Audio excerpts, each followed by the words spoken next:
the cloud.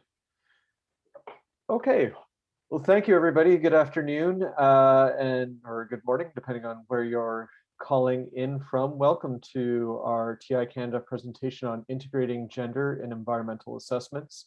This is part of Transparency International's Accountable Mining Project.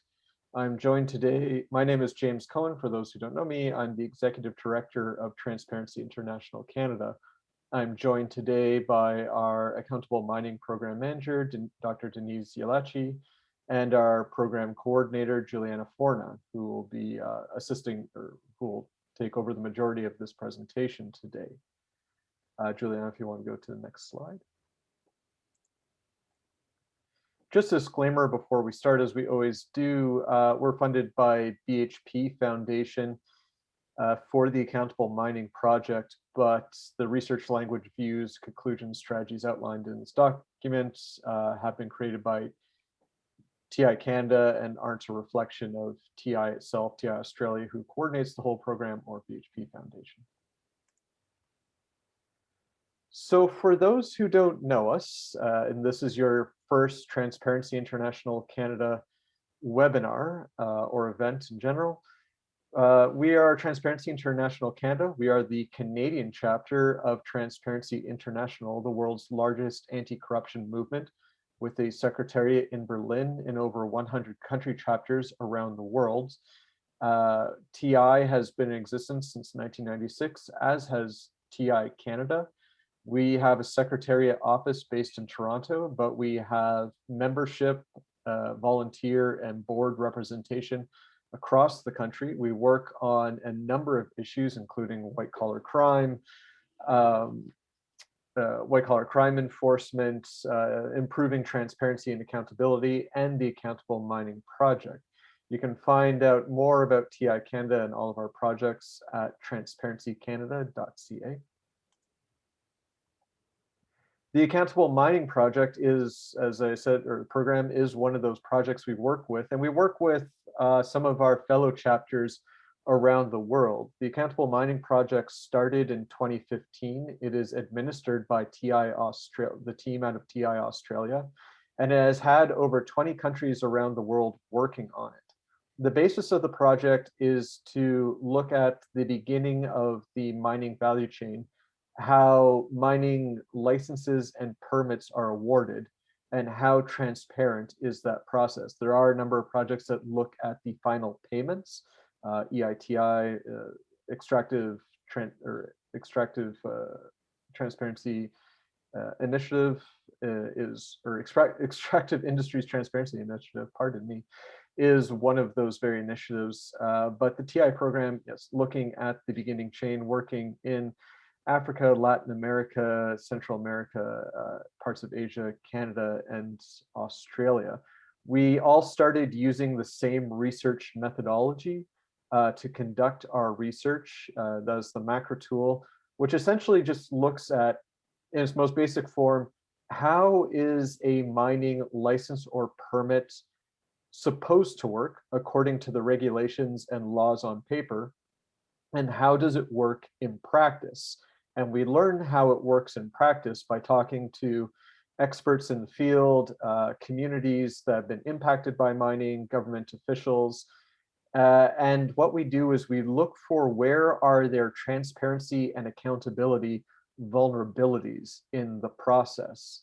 And from there, we score the highest transparency and accountability processes, or the risks that there are, and what are the repercussions.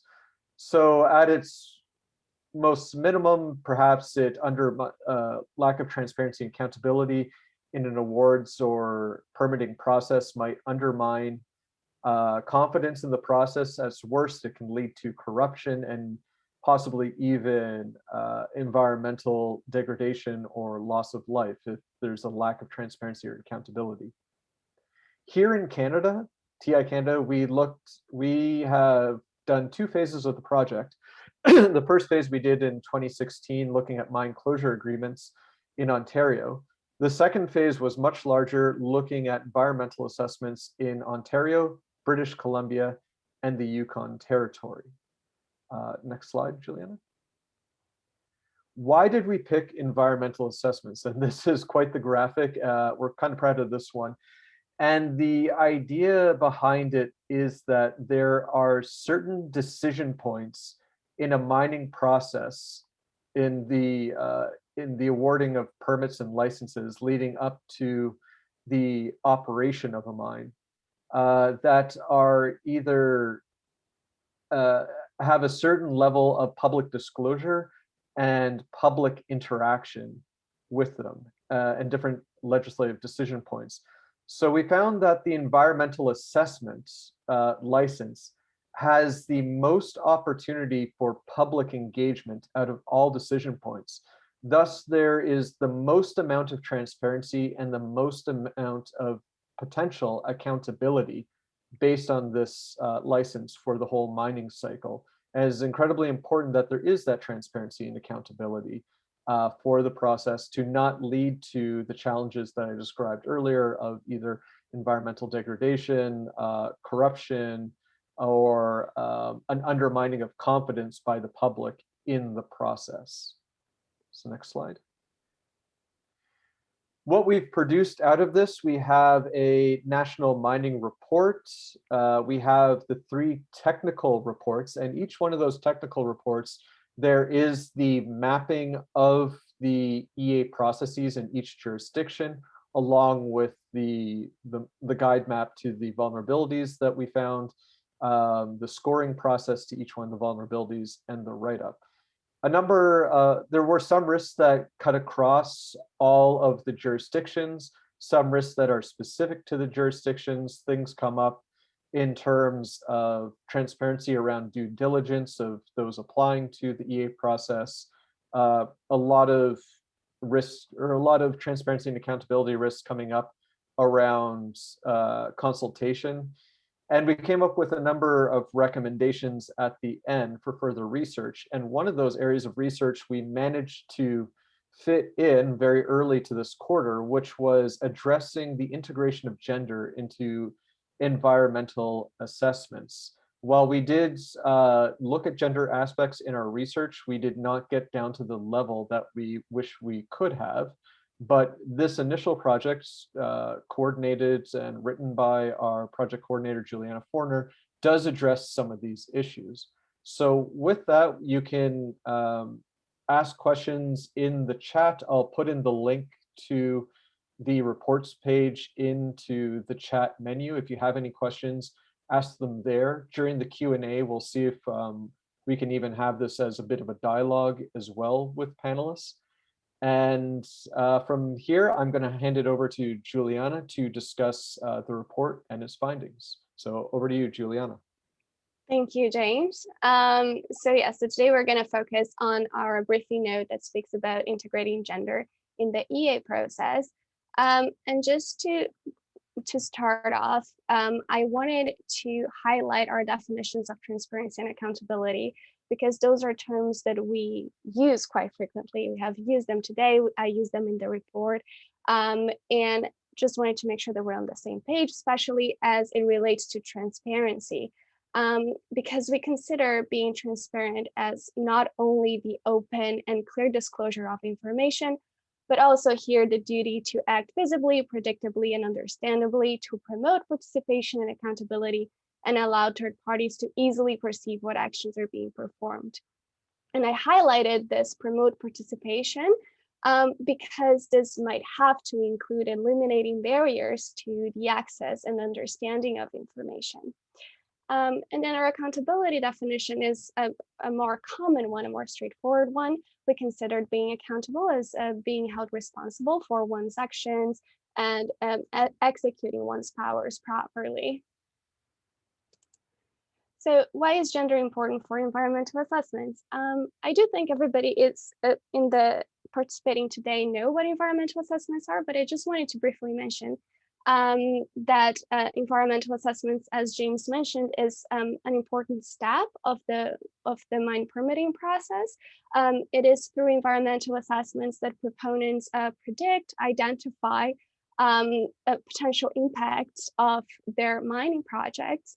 And it is with that information that authorities make decisions about which projects are going to be implemented and under which conditions they will be implemented. So why gender, right? And there are two main reasons. One is that mining affects different people differently. And that is not just the case for mining, that is the case for any area, any industry, and any life experience. And as for gender, our lives are very much embedded in social constructions that are related to gender roles. And of course, there are historical inequalities that have led to power imbalances in different areas, including mining. And that has led many studies to conclude that women tend to bear the brunt of the negative impacts of mining and do not benefit from the positive impacts of mining as much as men. So there are many studies out there that do speak about those impacts, those gendered impacts specifically and in detail. That wasn't the focus of our research, but just to mention, those studies have found gendered impacts in land and food security, health, safety, social, and power dynamics, among other areas. And of course, those impacts are very context specific. So just because one type of impact was found in community A with project A, it might not be the case for every community. But just to mention one example of what could be a gendered impact, in many communities, women tend to be caregivers for the family. And should anyone in the family become sick due to pollution caused by a mining project, there is a double work for women to both take care of that family member and continue their usual work.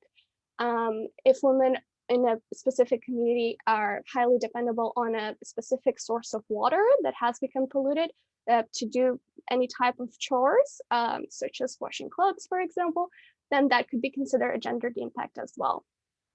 And the second reason why gender is important for EAs is that we want to make sure that the decision making is gender inclusive. And a big portion of environmental assessments are consultations. Consultations are decision making tools. And if only men get the opportunity to sit at the table, then you're going to be missing out on some very important perspectives. But why gender as it relates to transparency and accountability, right? First of all, we understand environmental assessments as a tool for transparency and accountability. So they're a tool for transparency because it is through environmental assessments that proponents communicate the potential impact of a project and their planning, their strategies for a mining project to communities. And it is also an accountability tool because it includes a set of requirements that need compliance for a project to be approved and implemented. So if environmental assessments do not depict impacts accurately, then they are themselves flawed. And then we'll be missing out on this very important tool for transparency and accountability. So first of all, we want to make sure that gender is incorporated as a factor to be considered and to be assessed. But also there is the component of consultations. In consultations, as I mentioned, proponents explain their project to community members, and that is an important component of the transparency of EAs. And a gender inclusive consultation process also makes proponents accountable to a larger portion of communities, of course, because then you have more people participating in those discussions. More people, no, not necessarily, I meant gender diverse people, right? More making sure that women, men, and non-binary people or two-spirits people do participate in those discussions. So we used the gender integration continuum in this briefing note. And that is a framework created by the Interagency Gender Working Group. This working group is a collective of US health departments. This framework is usually used in the health sector. But we just thought that some of those terms could be useful to be applied in any type of industry, and we specifically apply them to mining. So this framework classifies policies and initiatives in terms of their gender inclusiveness. So according to this framework, you would first classify your policy or initiative on whether they are gender blind or gender aware. And gender blind initiatives are the ones that ignore that gender plays a role on how people experience, on people's life experience, and ignore gender factors altogether. Whereas gender aware do, right? Gender aware is completely the opposite. Gender aware initiatives and policies do consider gender to be an important component of people's life experiences, and do consider gender factors. And then within the gender aware classification, there are three other terms. Those terms relate more to the impacts of the policies or initiatives. So one of them, which is not a good one, is being gender exploitive. So those are the policies and initiatives that do recognize that there are gender and power imbalances, but they reinforce those inequalities and stereotypes, take advantage of them to achieve a certain goal. There are the gender accommodating initiatives and policies, and those are the ones that do recognize that gender plays a role in people's lives experiences and in policies and initiatives, but they work around those existing inequalities. And then there are gender transformative initiatives and policies, and those are the ones who truly try to strengthen and create systems that support gender equality. The goal, of course, is being gender transformative, but that is not always feasible, and it's completely fine and okay to start off as gender accommodating and just work on moving towards gender transformative.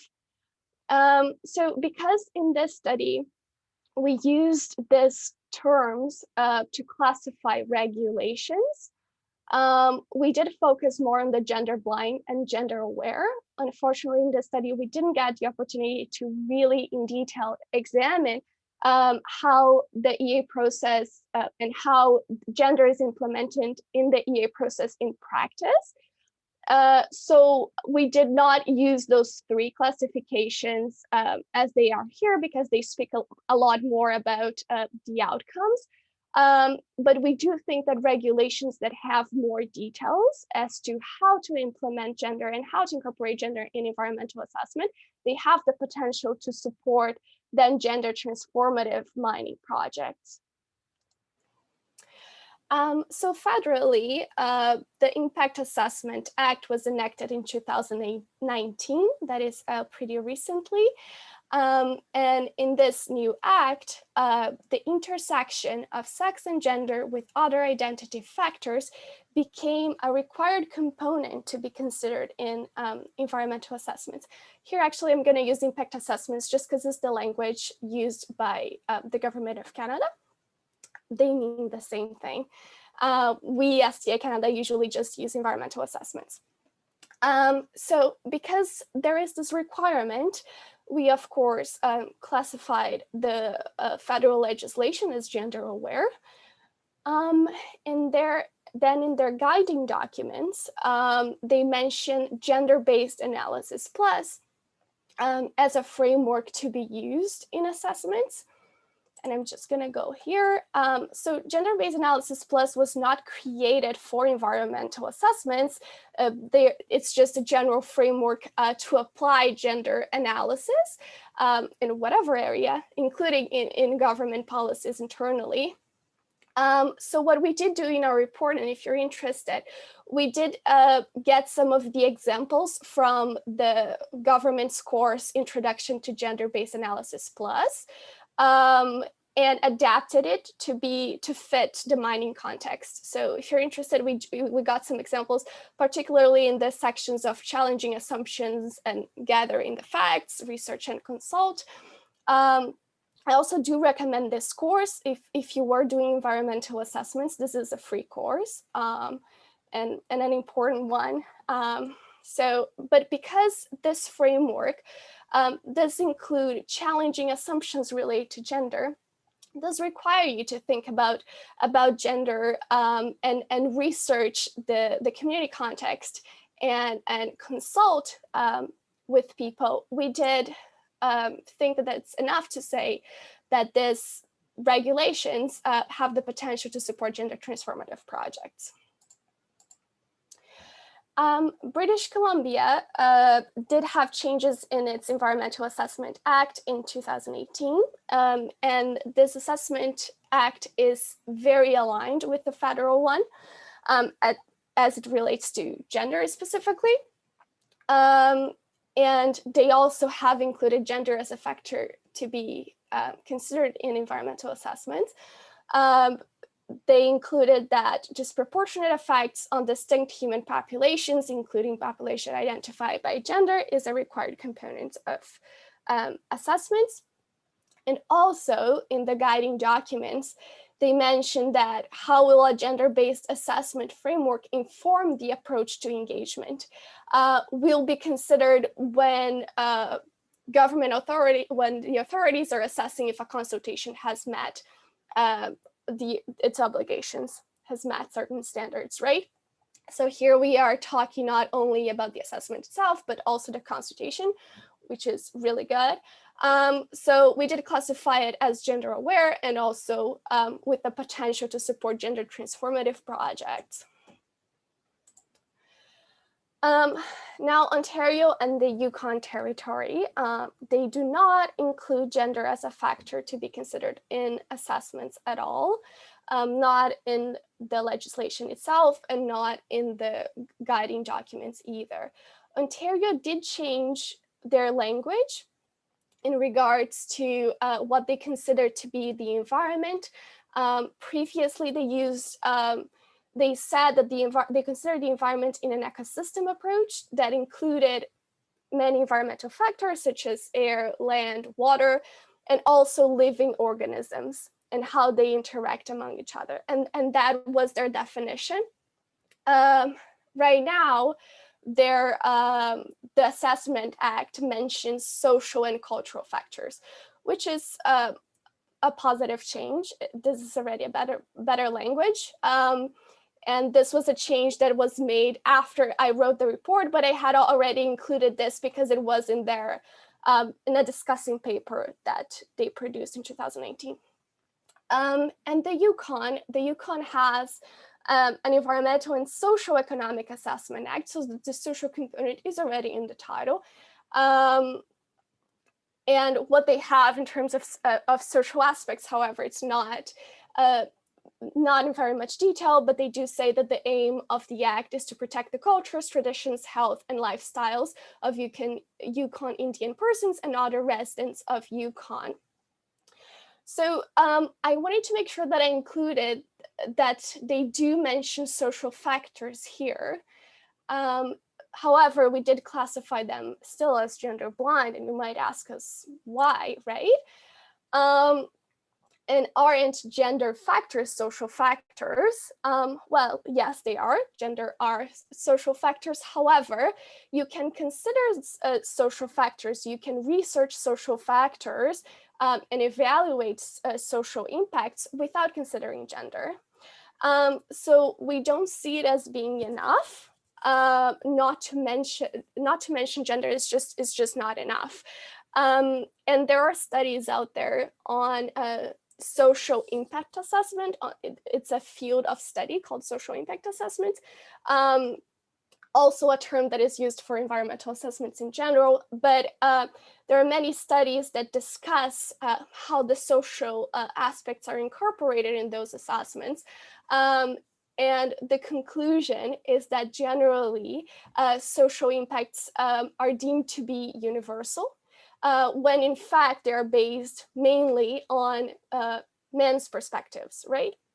So it is possible to have a social factors included in an environmental assessment and not consider gender. So we do think that this is important. And that is why in our recommendations, we did include that having gender as a mandatory factor to be considered in EAs. It's very important for Ontario and the Yukon Territory. And if not in the regulation itself, at least in the guiding documents. And then we have as well proponents to consider barriers that groups may face to participate in consultations, especially women and non-binary people and two-spirit people. We do want to make sure that those consultations are gender diverse and that their perspectives are included. Governments to consider gender when assessing if a consultation has fulfilled its obligations. Governments and proponents establish a relationship with Indigenous women that is based on reciprocity of knowledge. And that is a very important one. And this is something that came up in our accountable mining discussions with Indigenous peoples.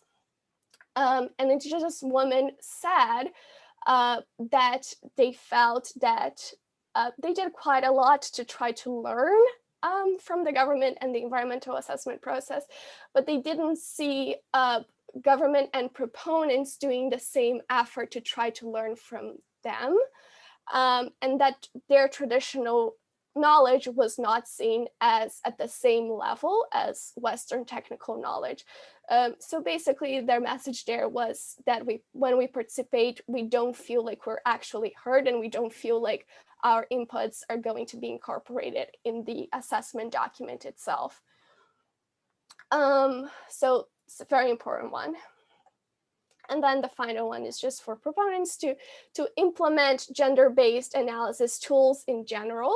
We did mention a couple in our briefing note, giving a little bit more space for GBA+, just because it was the framework that is going to be used federally and in BC. But you can choose any type of gender-based framework, but it is important to use one. So those are all of our recommendations. This is our contact information. Please feel free to reach out if you have any comments later on, any concerns later on. And I will open the space for questions and comments now. Fantastic. Thank you, Juliana. And we'll leave the contact information up for just a second. And I want to highlight something just while people maybe formulate questions. You can drop them into the chat box. Do we have a Q&A box? I think we do, but feel free to just put them, there's no questions there. Feel free to put your questions directly into the chat, or if there's direct experience comments, maybe we can even promote people to being able to speak as well to give your point of view. I want to highlight something Juliana said about the experience we heard from Indigenous women, from a particular Indigenous woman on reciprocity of knowledge. And that is part of the Accountable Mining Project. We did our research and we released the Accountable Mining Report in November. Since then, we have been rolling out the Accountable Mining Report to stakeholders and rights holders. So we have presented the report to government officials in British Columbia, and at the very beginning of this project, we endeavored to make sure that we would return knowledge to those who shared their knowledge with us from Indigenous communities. So we have presented the report to communities in British Columbia, in Ontario, and the Yukon. So while we do bring up some very important feedback we got in those, it's not part of our official research, but it is part of our knowledge sharing, and it is really important to highlight some of those findings. And part of that also includes addressing the Yukon on its social factors of the EA there that it assesses versus having specific gender components within the EA. This was one comment we heard. And maybe Denise, not to put you on the spot, if you want to highlight that commentary that we heard in the Yukon. Yeah, sure. Thanks, James, and thank you everyone for joining us today. overall, like what we heard during our research in 3 jurisdictions is that consultation, part of EAs and general engagement, public engagement is challenging. Um, Even though there are tools and experience um, and ways to engage, still people don't really see, especially in these communities, don't see their knowledge, the content, the information they shared impacts the final decision or design of a mining project. And that makes things a bit complicated in terms of consultation and engagement.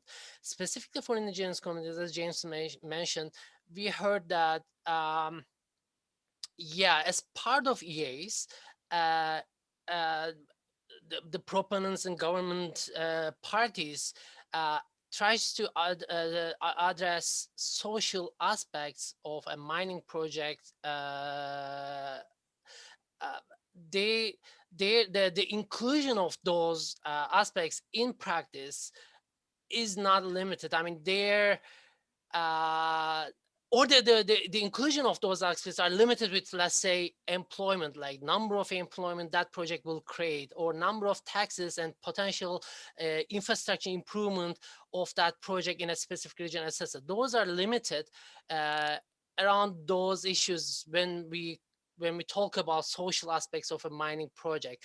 That's why community members, as well as technical land and resource management office people, addresses, they don't really see the social aspects. Inclusion of social aspects in EAs are quite limited. That was the overall experience and comments we heard in 3 jurisdictions. So if there are any specific questions about consultation that we can discuss further. Great, Thanks. thanks, Denise.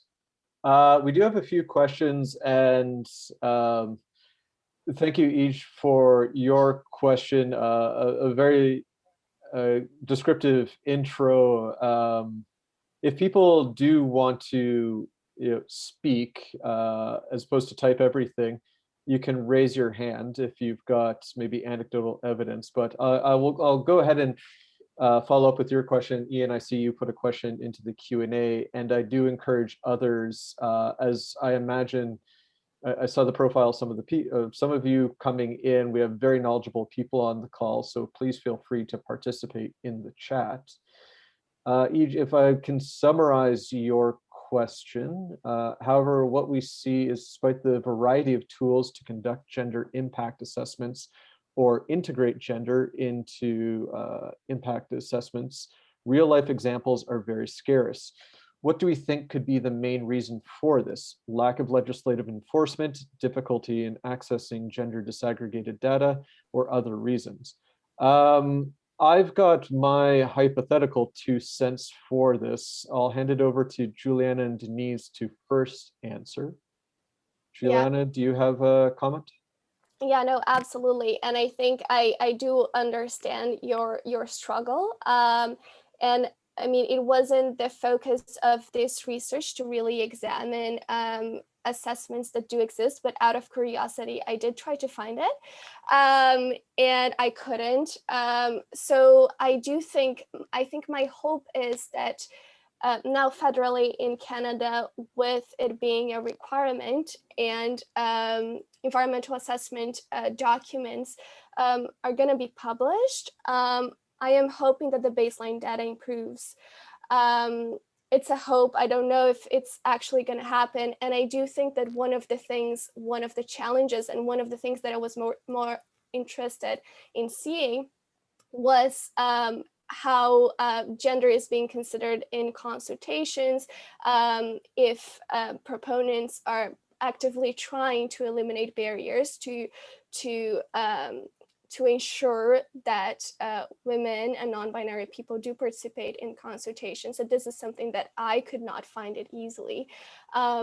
So I do hope that with the change, it was in 2019, so it is quite new still, but I do hope that our baseline data improves. I am not sure if it's going to happen. Of course, I think some challenges might emerge, and perhaps there are going to need to be some changes, but it is definitely something that I think civil society should continue to be in the lookout for, because this is how we learn if the legislation actually works, right? It is by seeing the environmental assessment documents and seeing how gender is being incorporated there, and how gender is being considered for consultations. So I do understand your challenge.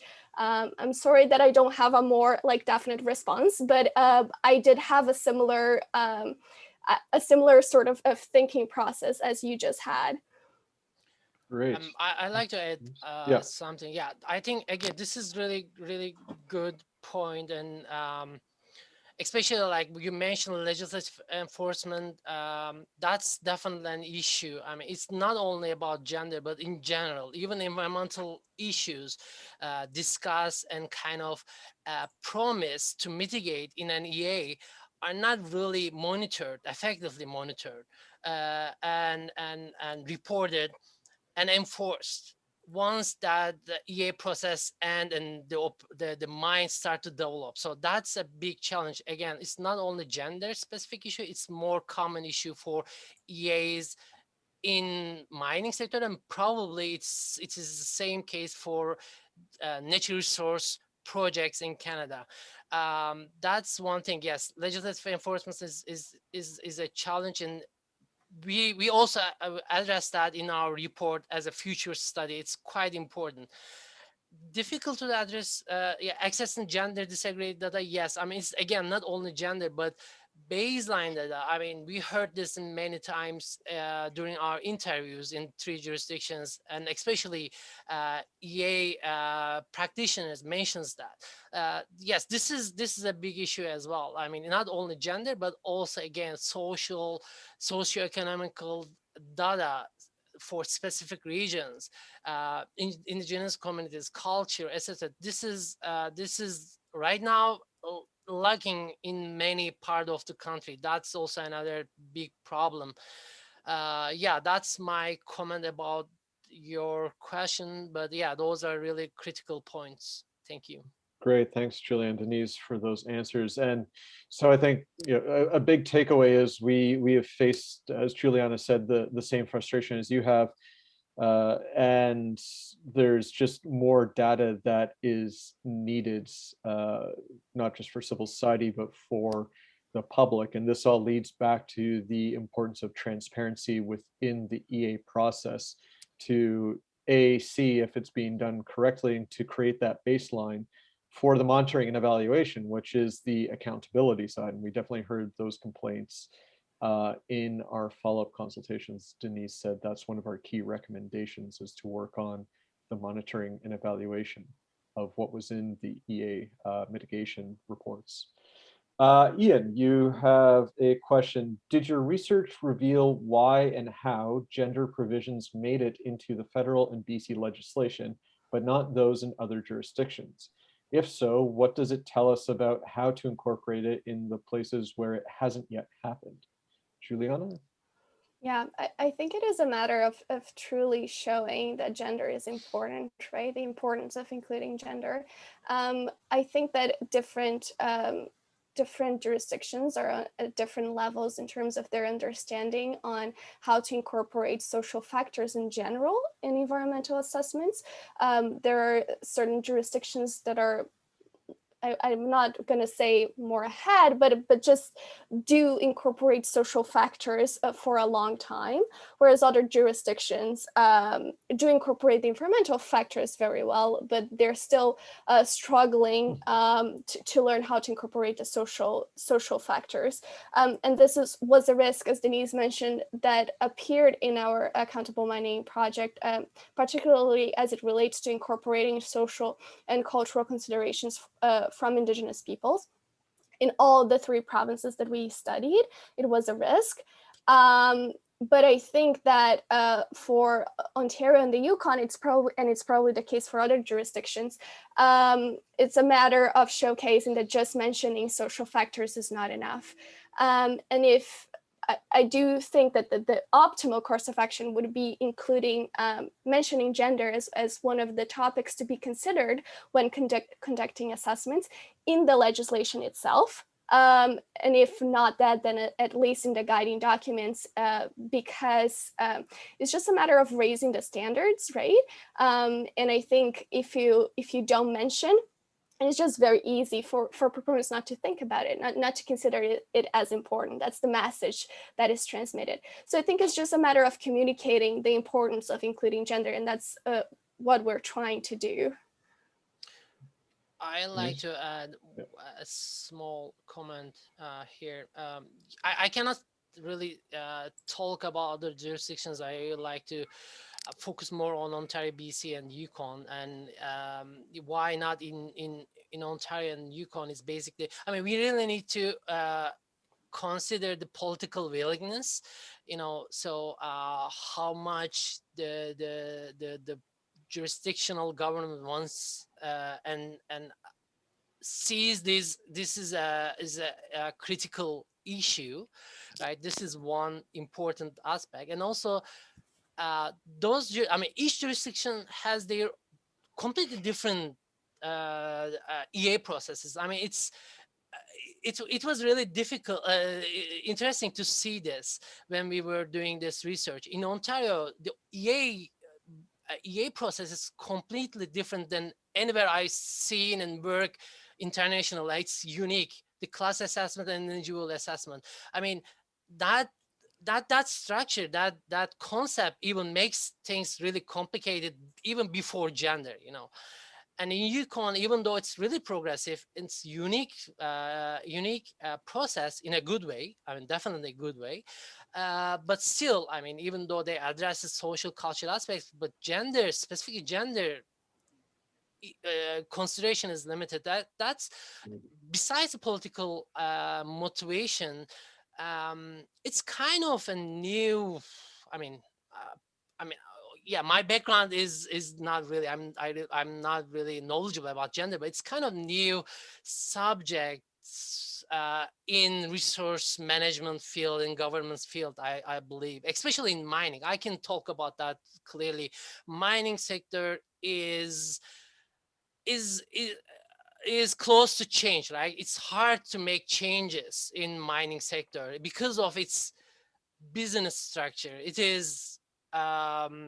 has unique issues, and integrating something new takes time. It's maybe because of that as well. So those jurisdictions are try to create competitive and attractive um, background to attract investment, and they maybe see addressing these issues in their legislations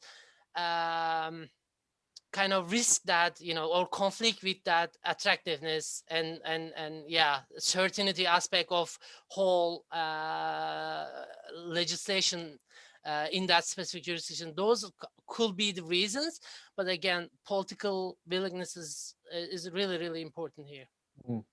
Yeah, and I'd kind of chime in here as well, Ian, on from a civil society perspective of how to advance this area forward. Obviously, there can be political will. The federal government has taken on, BC has taken it on. I think Denise touches into an interesting point of if the politics aren't really absorbing the importance of integrating gender into EAs from maybe even, I'm searching for the right word, a moralistic point of view. There is definitely a business case to make with the rise of ESG investors, environmental social governance, and a lot of the indicators that are being used that large institutional investors are using. So integrating gender into those ESG standards, and then making it clear that, and companies see that's clear that their investors want that data, the business case might actually wind up being what pushes them. So this is an area that we're exploring, is how to think through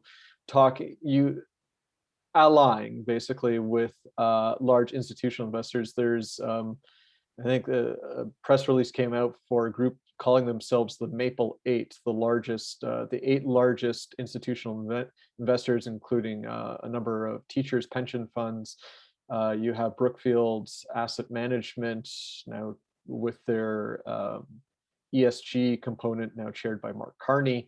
So there's a lot of voices pushing in this direction. So potentially, if it's not the moral perspective making this case, the business angle might. But again, there's, from our perspective, Transparency International Canada's perspective, there's the transparency and accountability argument for this all, is that, yes, from a perspective of including all Canadians, if you're going to launch your operations in a community's area to talk to everyone, but it's mission critical that you don't just see this, as Juliana has described, from a traditional male perspective, and especially a traditional male settler perspective for most cases.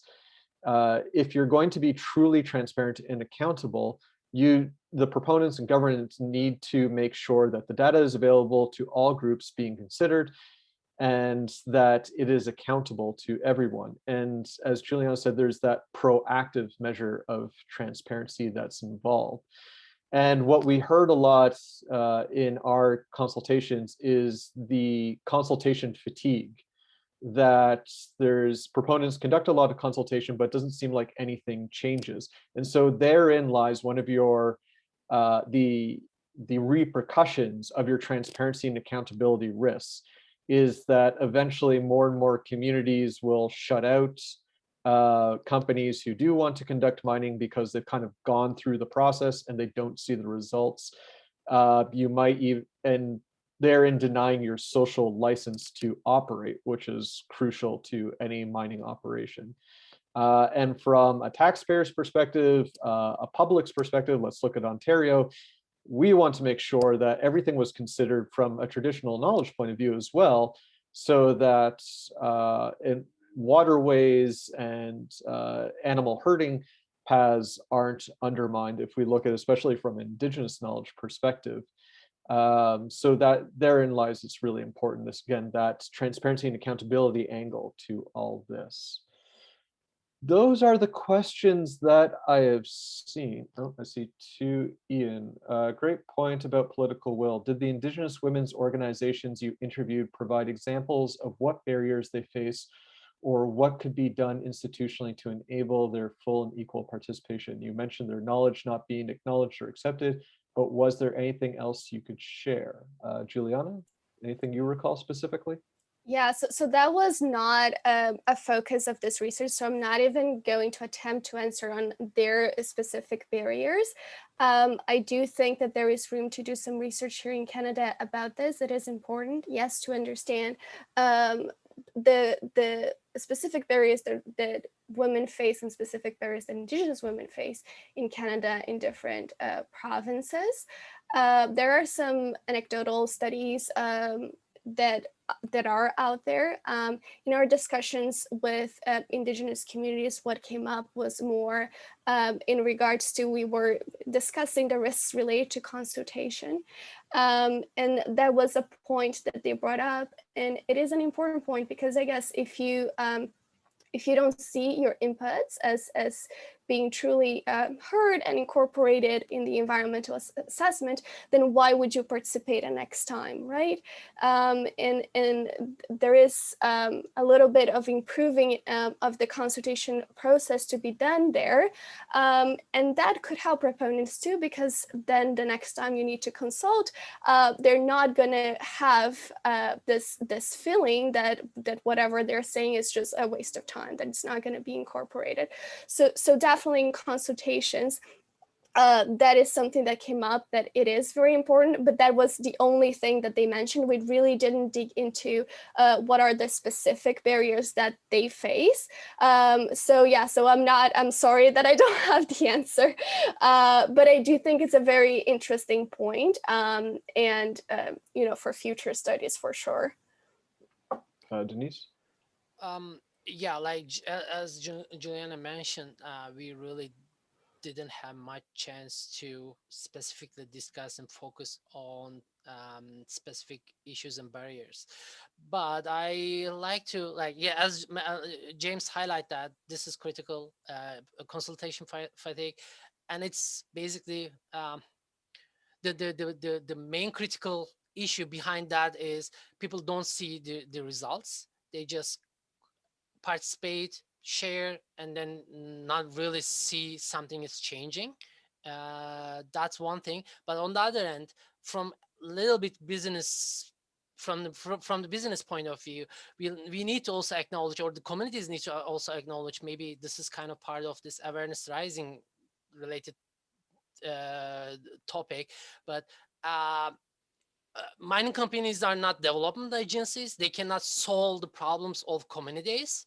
They're they're doing, like, their main aim of their main aim is to make profit, right? So that's why this expectation management and then communication and trust is a challenge there. So I think, like, one of those barriers, uh, or the reason behind our consultation fatigue in both sides are that expectations, like, uh, the expectations are really high on the community side, but also it is not really realistic in many cases, in some cases, for the business, for the companies. That's why it's like, we need to really understand to each other and kind of build that communication trust. I mean, I think this is a keyword, like building trust, and everybody uses when we talk about right holders and indigenous community engagement, etc. But it is really critical. So, like, expectation management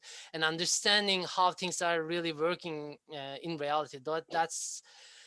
That's something we need to, as civil society, and also, like, people who are working in this field, need to address the challenge that business faces in that field as well. I mean, they cannot really address all the issues that individuals discusses in those meetings. That's also critical. But yeah, so that Great. potentially create that trust and communication problem, which is a part of that barrier issue. Great. Thanks, Denise. And I think one thing we definitely need to flag within this context of barriers is the current context of COVID-19 and the barriers that are in place for consultations at the moment. Worrying trends that we are observing at TI Canada, and we have flagged and are conducting some research on right now, and we hope to get a discussion paper out next month on this, is that some jurisdictions are seeking to fast track the consultation process under the guise of reopening the economy. Now, there's always, I personally am one for, I don't dismiss the argument of cutting red tape and bureaucracy. I think things should be harmonized where there is overlap to make it easier for everyone to understand regulations.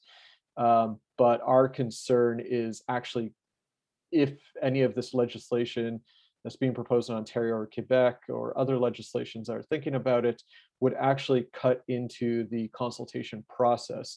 I think, as our research has made clear, there needs to be more done to expand the consultation process and make it more transparent and more accountable to more people, not cut it back. I think our concern is this is going to damage the license to operate. It'll damage trust between communities and proponents, and it may very well lead to the most grievous impacts in environmental damage, undermining the very point of the consultation process. So it's something we're keeping an eye on. It's something we're looking at doing as very immediate research. We are up to the hour here. Thank you very much, everyone, for attending. Juliana, any final words from you? No, that's it. Thank you, everybody, for participating. Do let me know if you have any questions or concerns later on. I'm going to put the emails here on the chat box again, just in case. Great. And thank you for your presentation, for doing the report. Denise, any final comments from yourself? Thanks for everyone. It was a good discussion. Thank you. That's it. Okay, great. And thank you from myself, from TI Canada. The Accountable Mining Project, we're looking for new funding opportunities to keep the project going, including working through or expanding on a number of the recommendations in our reports. So if you are interested in collaborating or funding opportunities, please do reach out to us. We'd love to have a conversation about that. You can visit our website for more information at www.transparencycanada.ca. I hope everybody has a great rest of your day. Wash your hands, keep your social distance, and stay safe and healthy, everybody. Have a good one. Bye. Thank you. Bye, everybody.